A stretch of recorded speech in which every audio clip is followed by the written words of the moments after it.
To assist in cutting my strands, I'm using this string jig.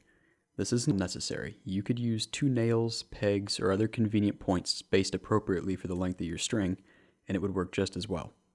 Or you could even use a tape measure. The jig helps me to complete the process quickly, and it automatically staggers my string ends to help with blending into the main string later. I'm using B55 today, but this method can work with whatever your choice material is. You need a cutting implement. Scissors would work too. The plans for this jig are linked in the description. You'll notice it's adjustable and it's meant for traditional Flemish twist. These sizes don't directly apply to the string I'm making today, which is meant for a 50-inch bow. It doesn't hurt to have extra length, so I'm leaving it at 72. I'll start the process by making a knot in the end of my string and placing it over the first nail. Then I'll begin to follow the guidelines on my jig, wrapping around the appropriate nails.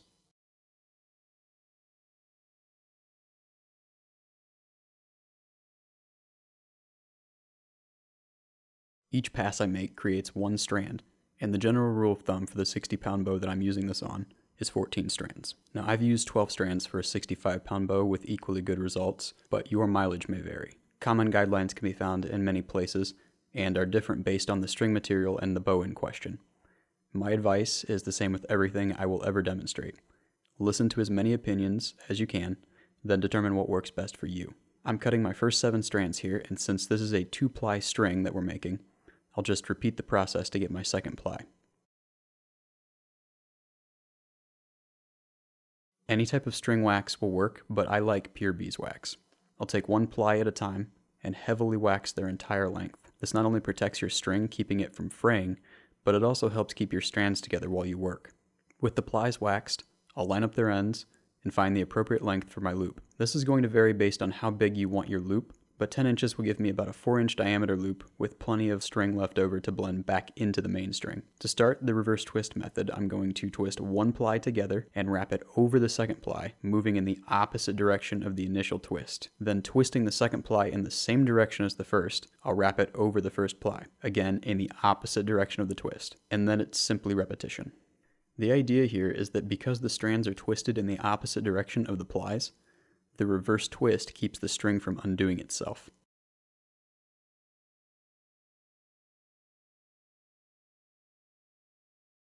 Once I have enough length in my loop, I need to tie these ends back into the string. To do that, I'll pair 2 plies from each end of the loop together. It doesn't matter which one, so long as they come from opposite ends of the twisted section. The twisting method is the same as before, the only difference being that now we treat the 2 plies as if they were one. This part of the string will correspondingly be thicker than the rest, but now we'll have a nice secure loop and our tapered ends will blend well back into the string.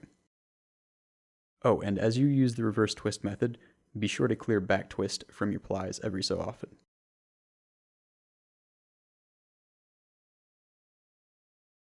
With this end finished, you can see that the tapered ends help create a nice taper from the loop to the main string body. Traditionally, a Flemish twist would have a fairly loose twist from this point to the opposite string end. That works great and presents far less stretch than my preferred method of continuing the tight reverse twist along the entire string. My preference boils down to durability and visual appeal, but isn't necessary for a functional string. It's worth mentioning that with this method, you'll need to adjust the string a few times as it stretches. As you twist up your string, it can be helpful to place the loop end on something nearby to keep tension on it. Once I reach the end of my string, I tie a simple overhand knot, making sure it's nice and tight.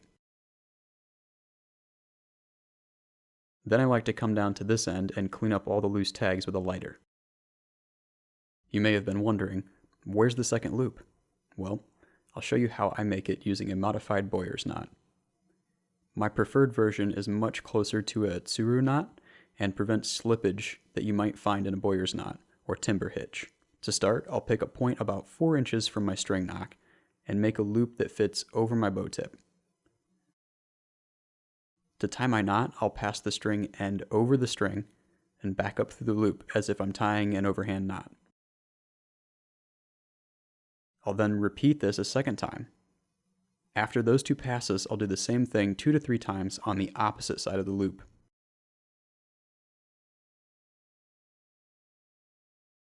Now I'll show the process once more, but close up for you to see better what's happening.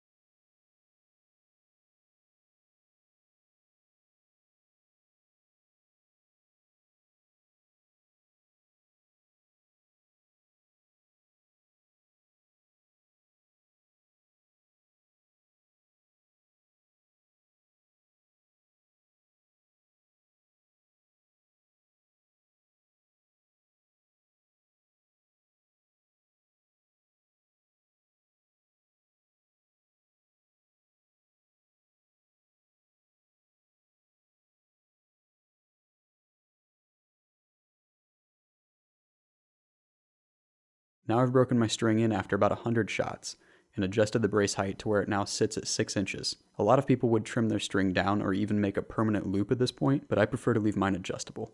With the string fully stretched, I like to add a center serving, taking note of where it should begin and end. I'll start on one side, laying a small length of serving material along the string. Holding it in place, I'll wrap over that tag end, making about 6 passes.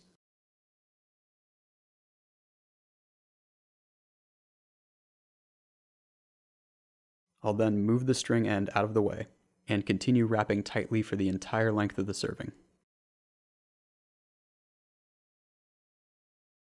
I made several more passes and pulled my tag end tight. You can do it at any point in time once you've wrapped past it. Once I reach the opposite end of my serving, I'll trim my string away from the roll, leaving myself plenty to work with. The finishing method I'm using starts by passing the serving over the bowstring and back through the loop that this creates. Then continue wrapping in the same manner for about 6 passes. After that, you lay down the tag end along the serving and use the loop to continue serving the wrap. This will unwrap your original 6 passes while wrapping over the string, just like at the other end of the serving.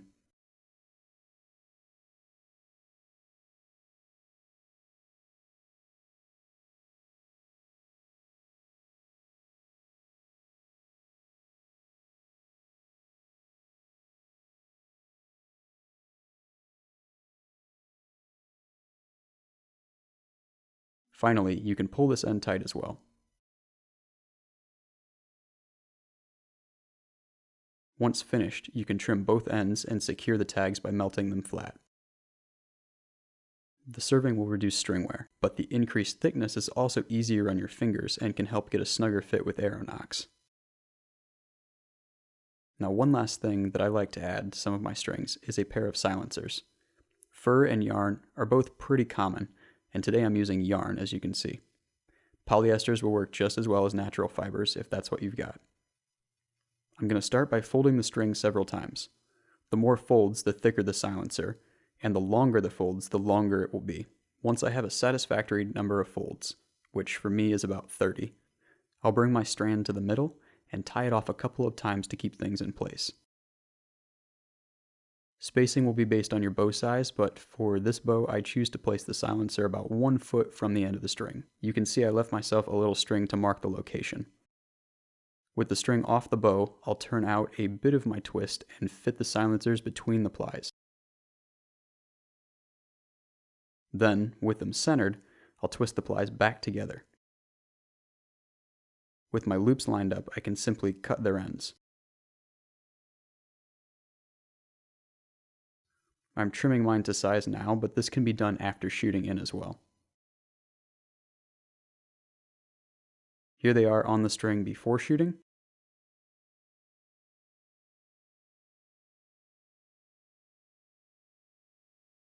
And here's how they look after 50 or so shots. They'll continue to expand as you shoot, and they're easy to replace or remove if necessary. And you should notice a good amount of vibration and sound dampening with them installed. As I work on future projects, I'll be showing different string materials and techniques, so keep an eye out for those videos. And let me know if you have any questions on this one. Thanks for watching, everyone. I'll see you again soon.